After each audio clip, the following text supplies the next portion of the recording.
Hey, how are you? What a nice place you have there. Thank you. Well, glad to finally meet you and You to get too. the technology working. Love Yeah. computers and all that fun stuff. Yeah. Um, so yeah, I'm gonna just kind of dive right on in. I got about 8 or 9 questions for you. Should be pretty straightforward, and we can go from there. So, first of Yep. all, always a good question. How did your business begin? What's the story behind what you do?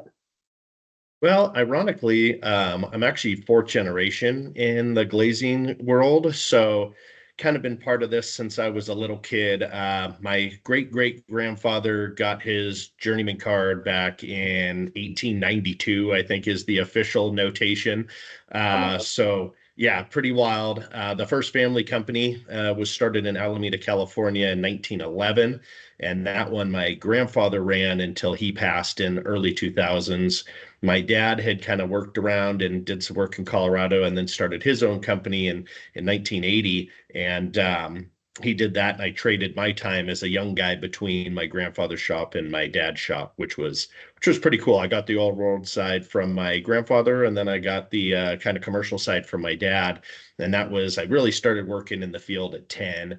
And then my dad shipped me out of town at 12, and I was kind of hooked at that point. It was all summers, I had my fun from time to time, but most of my time was spent, working out in the field. And so when I got out of college in 2000, we started a company together, Hardman Glazing Systems, and that particular entity we ran until he retired in 23. And we did all custom high-end residential, oversized glass, historic work, all those kind of fun things. And when I started my newest iteration in 2020, which was an interesting time frame to start a business, God. but I started that one, and it allowed me to take my work kind of nationwide. And it's been a heck of a run since then. Oh, I could imagine. That's so exciting, though. Yeah, Congrats. thanks. Yeah. So, if you had to start from square one in business, what would you do differently, especially kind of going in at 2020? Yeah. Well, you know what's funny is ironically, and I try and live my whole life this way if you can, is I don't think I'd change anything. Yeah. For me and the different iterations that we've seen within the family, and then the iterations of that I've created, getting into this stuff, I'm really obsessed with kind of if I'm going to move forward or change something or grow, I follow market trends. I was an economics major, so you follow your market trends moving through, and you kind of see where, like for our trade in specific, what's the next material that's coming, what's the latest and greatest thing, what are people going to want, how can I insulate myself against downturns that we'd experienced mostly in the commercial realm. And I found that, the ultra rich and the ultra custom homes is kind of recession proof. These guys, they use their money in different ways than normal people. And so to protect against taxes and whatnot, they'll, buy and build properties. And it's a great write-off against their earnings. And then it's great investment. They're super smart in that realm. And so they just keep building, they keep buying. And so, hitching myself to that wagon has been a really good thing. And it helps too, because I get bored real easily. Like I can't do the cookie cutter stuff over and over. So I kind of need the next latest and greatest. What's bigger? Who's going to build it bigger? What's going to be the next thing? And so that's kind of the trend that I would follow is, what's going to be the next move and what's going to keep me excited to keep wanting to do this. And that's kind of how we rolled into where we are now. Nice. That's so cool. Continuing on, what has been your biggest learning in the last few years as an employer since you began? So, I mean, you are always kind of growing, like I said. The learning side is really, again, kind of not over leveraging yourself, I think is super helpful for me. The misconception would be, as you get bigger, you need to have bigger office staff. You need to, go to this size or do this next thing. And for me, I do almost everything myself. I'm a little bit of obsessive compulsive that way. But I think you just need to scale yourself to, what works best for your business and for what you're doing. For us, we're really honing in now to like kind of the line of Colorado, out west to Hawaii is where we're focusing. I found, the more we try to expand, and we've done work in 25 states at this point, but you get calls at 3 in the morning from the East Coast, and you get calls at 8 at night from Hawaii. It makes for a really aggressively long day. Yeah. So, it affects everything around you, family, mental, sleep, the whole thing. So, we learn like, hey, we're just better set to kind of hone in on an area that we can really attain and work over well. And this is the size of crews that we need. This is the size of office that we need to not be spending more than we need to and still have control the way that we want it. And then on top of that, the guy side, the employer side, no matter who you have working with you or how many people you have working with you, they're kind of the lifeblood. Like your partners and employees are your lifeblood of your company. And the best thing you can do is take care of them both financially and mentally, whatever they need. If they need time off for some stuff, it can't be giving them grief over that kind of a thing. We all need a break, and we all have things happening in our life. So letting them have the autonomy to still take care of themselves on their side, and then making sure that we have them covered financially on the back end is super important. Yeah, no, I get that. Um, Kind of going off of all of that, what are some common misconceptions about running a business and how do you address them? Well, one of them is what we just said. People think that as you get bigger, you got to have this massive office staff, and people are like, man, I can't believe how much money we're burning through. And it's like, well, yeah, you got 6 vehicles you don't need. You got, a ton of people in the office that you're paying, and you're doing, most of it, when we see it, they'll bring stuff to you. Well, what do you want me to do with this? And how do you want me to do this? And we all have to learn. I understand that, but it's like, well, I'm still doing the work, so I might as well not be paying for that aspect of it and put that money allocated towards guys in the field, or something along that end. And I think one of the biggest misconceptions, especially when starting out, is that growth will happen like almost instantaneously if you work hard. It takes a lot more than that. It takes understanding your market and working yourself in, having a plan based out ahead of time, making sure that you have money in holding. And for us, we always have an X amount that has to be in the account, or we stress out, just so that we know that we can cover any issues that come up, or if we don't get paid.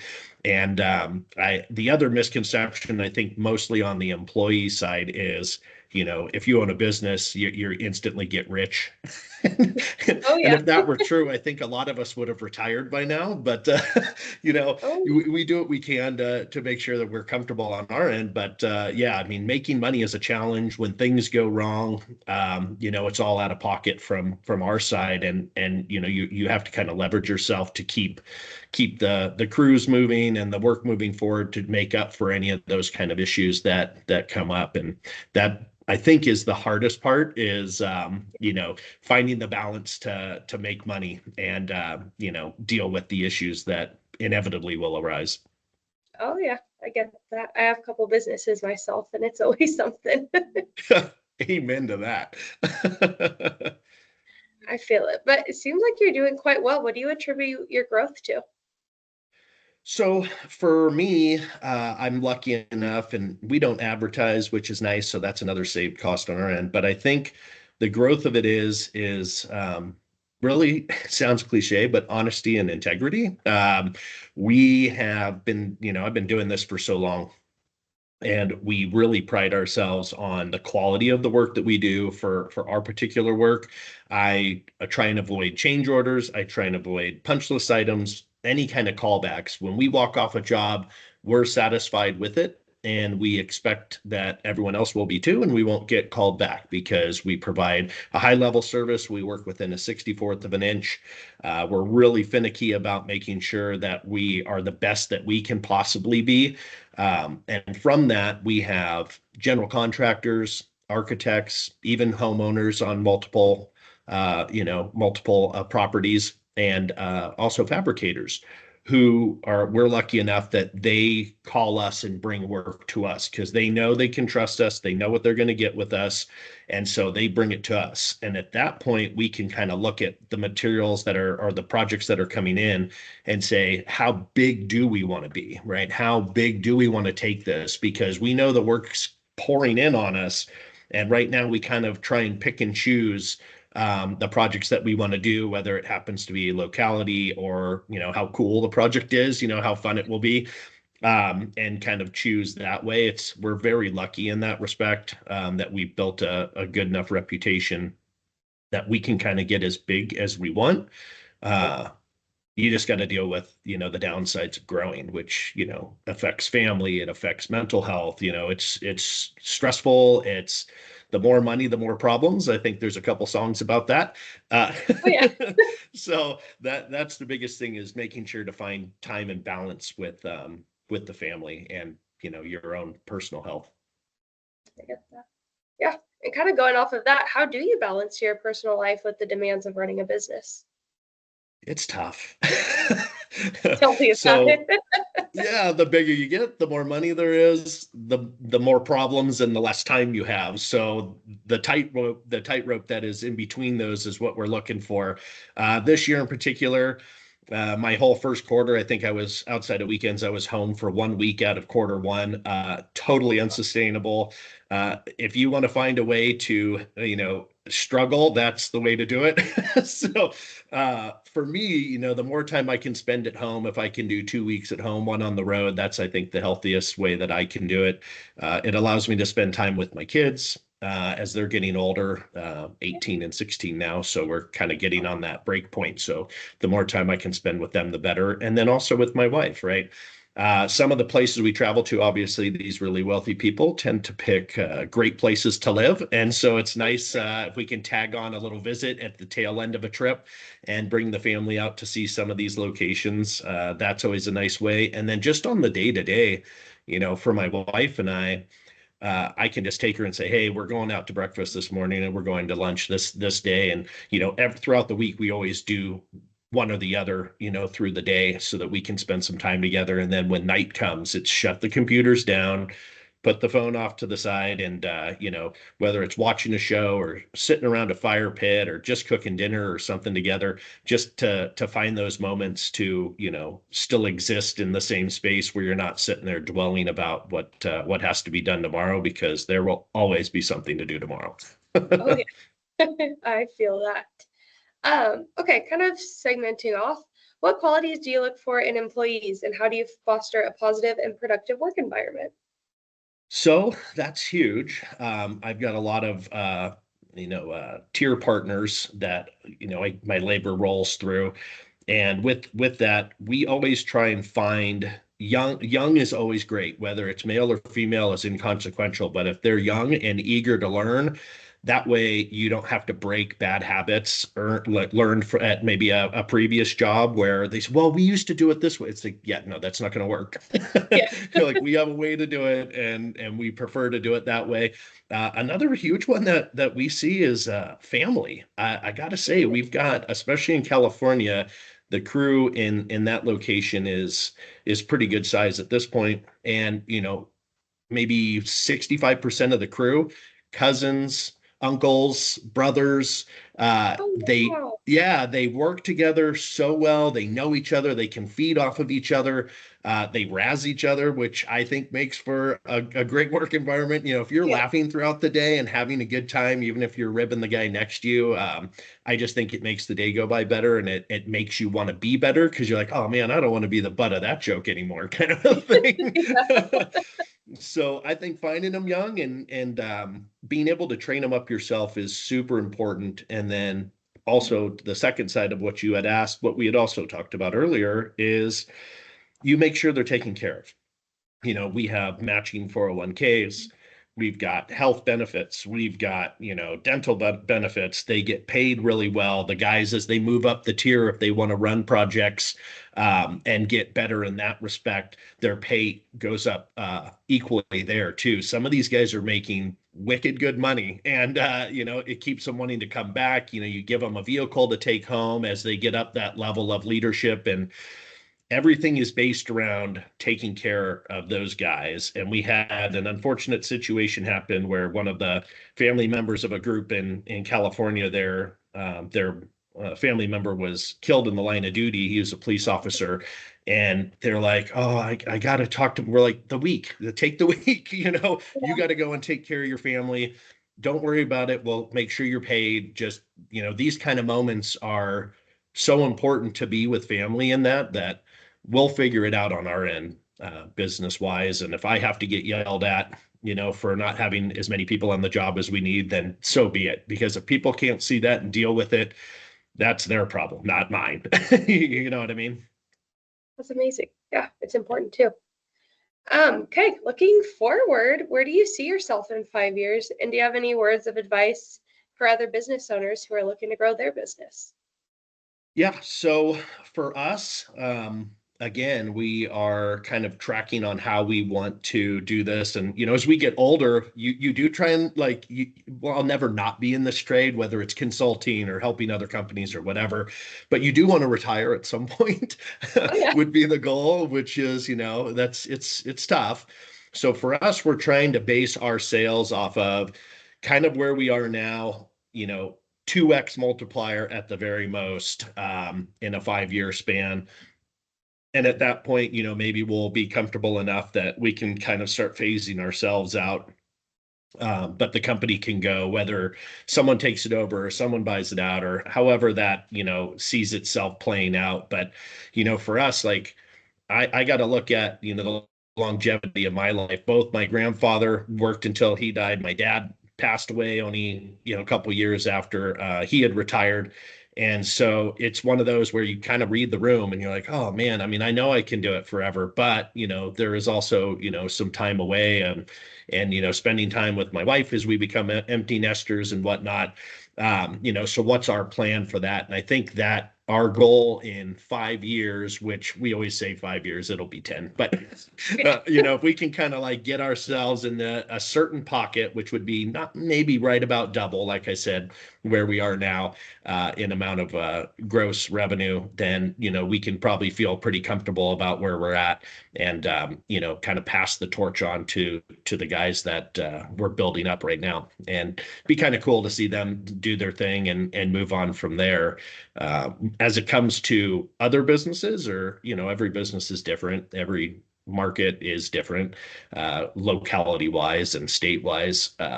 Same thing. It's kind of being able to read the market, find your niche within your trade or your specific business.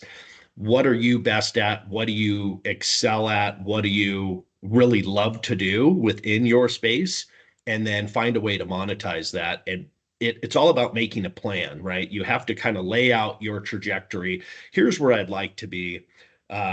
Here's the path that I'd like to get there. And then once you have that kind of solidified and you start to put those pieces in a row, like I don't, jumping off the deep into the deep end is always tough if you don't have some kind of a baseline plan. You've already talked to some people and laid out some groundwork, made some connections, and you're like, oh, this seems viable. This looks like a really good path for us to move forward. That point, you adapt, pretty much immediately, right? Once you have your plan and set, then you hit the ground running and you don't stop, because in the very beginning, when you start, it's going to take every second. It really is. It's a grind, and you have to be all in on it. Because if you think, oh, I'm going to try and start this while I'm still working, and it's like, good luck. You really got to have your own personal buy-in on it, and then the buy-in of everyone around you in order to get into the motion of getting it started and struggling in the beginning, because that's business. It's a fight and it's a grind.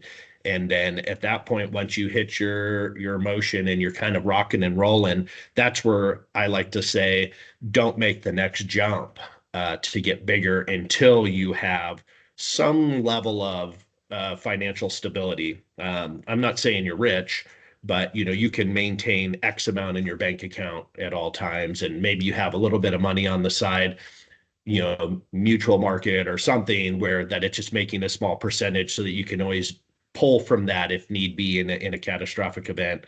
And just make sure that you're kind of set to move forward. I'm not a huge fan of loans and taking on capital from other places, because I don't want to give someone interest on that money.